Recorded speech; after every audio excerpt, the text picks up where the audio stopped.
Vale a pena fazer teologia mesmo que eu não queira virar pastor? Essa é a pergunta que eu vou estar respondendo, né? Na verdade vai ser um conjunto de perguntas, mas principalmente essa. Então, peço que se inscreva aqui no canal. Eu sou Adolfo Clair. E na página inicial do canal você encontra um curso de teologia. Ou melhor, vou deixar ele na descrição aqui, tá? Caso queira conversar comigo, me segue lá no meu Instagram, Adolfo Clair. E meu Pix também se encontra aqui, Adolfo Clair e tal. Vocês vão ver aqui o e-mail. E bora para mais esse vídeo em si.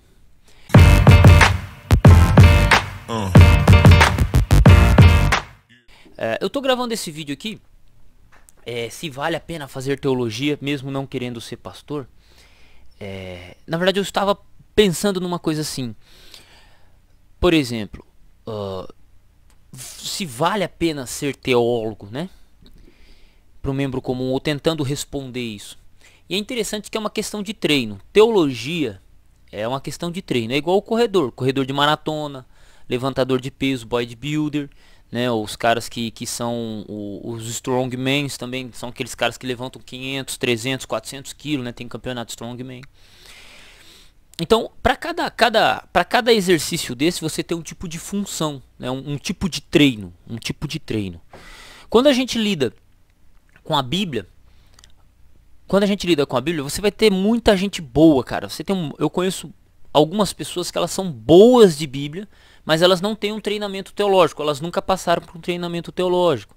Elas aprenderam de Bíblia, aí com o passar do tempo foram adquirindo alguns livros e elas não estudaram uma matéria de teologia em si.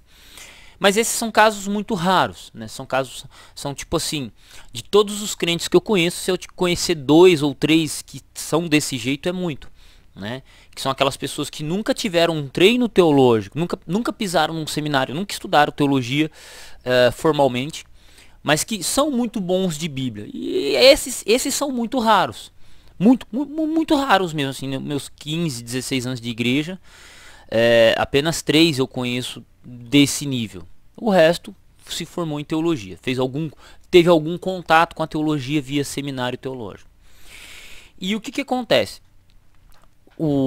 A diferença que um teólogo olha para a Bíblia, existe uma diferença entre como que um teólogo olha para a Bíblia e como que um leigo olha para a Bíblia.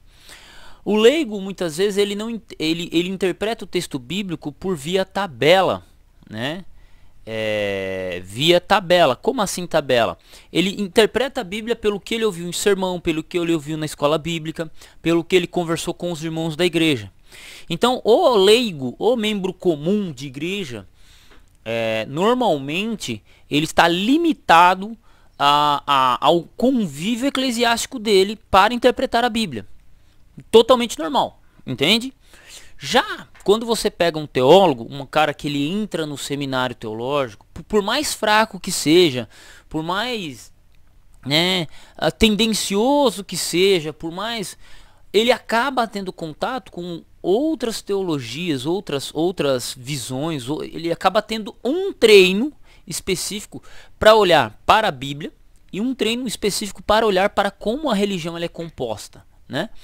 Então, como que isso se dá? Por exemplo, se você pegar o curso na descrição desse vídeo aqui, na página inicial, que é o qual eu ministro a matéria de exegese, você vai ter a matéria de eclesiologia, você vai ter a matéria de profecia, né, de escatologia, você vai ter a matéria de teologia sistemática, você vai ter a matéria de Antigo Testamento, de Novo Testamento, de geografia bíblica, de arqueologia, de heresiologia, você vai ter a matéria de formação pastoral, você vai ter matéria de psicologia pastoral, são mais de 100 matérias. E o que acontece? Cada matéria que você for, por mais que você seja uma matéria que você só vai fazer para cumprir o seminário, para pegar o seu diploma, você abriu uma porta que você tem conhecimento. Por exemplo, eu não sou especialista em teologia pastoral e nem psicologia pastoral, mas eu conheço. E por que eu conheço? Porque eu sou formado em teologia. Se eu, como membro comum, eu como Adolfo Clair, como estudioso, por mim mesmo, nunca que eu ia estudar psicologia pastoral. Mas eu estudei, eu fui obrigado a ver isso no ministério, no curso teológico, né? Em qualquer curso teológico mais ou menos decente você vai encontrar essa matéria. Não é minha área, mas eu estudei. E o que isso faz? Isso diferencia na hora de abordar alguns temas, na hora de lidar com pessoas, na hora de aconselhar, né? Na hora de aconselhar. Claro que eu não sou pastor, eu sou professor, né? Então, mas o treino, o pegar um pezinho ali, o conhecer uma matéria, o ter acesso a alguns conteúdos, já facilitam o membro comum. Esse treino já facilita, já prepara ele para lidar com algumas questões. Coisa que, se ele nunca tivesse visto, ele não poderia comentar, né? Então, por exemplo, interpretação profética, que eu acho que é o mais legal, né? Escatologia, que é o que melhor a gente trabalha. Se você olhar para um membro comum, para um leigo de qualquer igreja, ele só conhece a escatologia da igreja dele. Se você olhar para um cara que tem formação teológica, quando ele chega na matéria de escatologia, sabe o que acontece? Ele conhece outras linhas interpretativas que ele desconhecia. Se ele é futurista, ele vai conhecer o preterismo, ele vai conhecer o historicismo. Se ele é historicista, ele vai conhecer o preterismo e o futurismo. Se ele é preterista, ele vai conhecer o historicismo e o futurismo, né? Aí você vai ter aqueles termos pós-milenismo, pré-milenismo, arrebatamento. Você vai ter tudo isso sendo estudado, né? Então, só dele ter noção que existem outras linhas interpretativas, a maneira como essa pessoa com um treinamento teológico vai abordar um tema num púlpito ou numa lição de escola bíblica é completamente diferente. Então, é por isso que nós temos essa diferença muito grande entre o teólogo, ou teologando, ou teólogo, e o membro comum, e o leigo, né? E onde que o leigo é importante para ele, mesmo sendo membro comum da igreja, ter o conhecimento teológico? Porque isso enriquece a igreja, isso fortalece a igreja, né? Isso ajuda com que a pessoa ela tenha uma compreensão melhor do que é Bíblia e do que é religião. Do que é Bíblia e do que é religião. Por quê? Muitas vezes eu lidei com pessoas que falam, porque não sei o que, tal, eu sou, né? Eu sou de determinada igreja. Eu olhei pra ele, mas você sabe que a sua igreja não surgiu tanto tempo assim não, né? Como assim? Que não sei o que? A minha igreja surgiu em Atos 2. Não. Essa pegada que você tem, a sua igreja que você segue, do jeito que você está definindo aí, surgiu há mais ou menos 100 anos atrás, na Rua Azusa. Existiam alguns outros movimentos que podem se assemelhar, que são parecidos. Sim, mas não é o que você crê. Então a sua denominação, a sua visão surgiu assim como a minha. Ela vai surgir por volta de 1800, né? A maneira, a construção e por aí vai. Isso aí é normal. Quando você fala isso para um leigo, o cara cai duro e preto para trás. Porque na cabeça dele, pelo que ele foi ensinado. Então são certos mitos que é interessante a gente tirar deles. De outras pessoas. Para a pessoa não achar que ela é a dona da verdade. Para ela não achar que é dona da verdade. Ou às vezes ela vai debater ou vai conversar com uma pessoa que não seja tão religiosa ou que tem um outro conhecimento, tipo de conhecimento mais histórico, e a pessoa malha ela. Então, o membro comum fortalecer sua igreja é extremamente essencial. E como é que ele faz isso? Sendo teologicamente saudável. E claro que existem também membros, pessoas leigas que quando estudaram teologia, elas viram o quanto de coisa errada que ela acreditava, né? O quanto de crença equivocada que ela tinha. E aí, ela passa a ter uma teologia mais saudável, ela passa a não ouvir qualquer coisa, às vezes ela não passa a aceitar qualquer coisa que é pregado na igreja dela.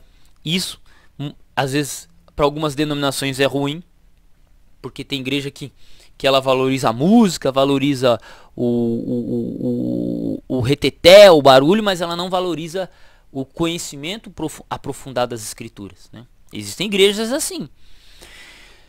E é isso, né? E quando a gente olha, por exemplo, para treino, a mesma coisa eu aplico, por exemplo, para história. Uma das lições mais importantes que eu aprendi fazendo na faculdade de história, por exemplo, foi como lidar com documentos. Como assim como lidar com documentos? Por exemplo, existem as maneiras de interpretar um documento: positivista, marxista, escola de análise, nova escola, né? Nova história. Você tem a abordagem iluminista. O que acontece? Todas essas linhas de interpretação que surgem para como lidar com documentos e fatos, elas influenciam na maneira como a gente enxerga os fatos. Então, por exemplo, para um marxista, um comunista, um petista, uma pessoa que faz, né, ciências sociais, história, normalmente, ela vai enxergar sempre a luta entre proletário e quem está no poder, quem é oprimido e opressor. Eles enxergam o mundo desse jeito. História do Brasil: os portugueses vieram escravizar os índios. Os portugueses chegaram na África, eles escravizaram os negros. Entendeu? É uma maneira de ver o mundo. Olha no Império Romano, você tinha os escravizados e os romanos, né? Então sempre vai estar nessa dualidade. É assim que ele enxerga. Isso é um método de interpretação. Você já tem, por exemplo, o positivista. O positivista, ele vai olhar para o mesmo fato. Opa, o que deu origem a escravização dos negros na África? Foram os portugueses? Essa é uma pergunta. Não, os portugueses chegaram na África, viram que já existia o comércio de escravos, eles precisavam de gente para o Brasil, para as colônias brasileiras, né? Os espanhóis, a mesma coisa. O que eles faziam? Pegavam os negros, compravam e traziam para o Brasil, vendidos pelos seus próprios compatriotas. Se você olhar pela visão marxista, eles vão tentar ignorar essa narrativa. Quem foi o opressor? O português.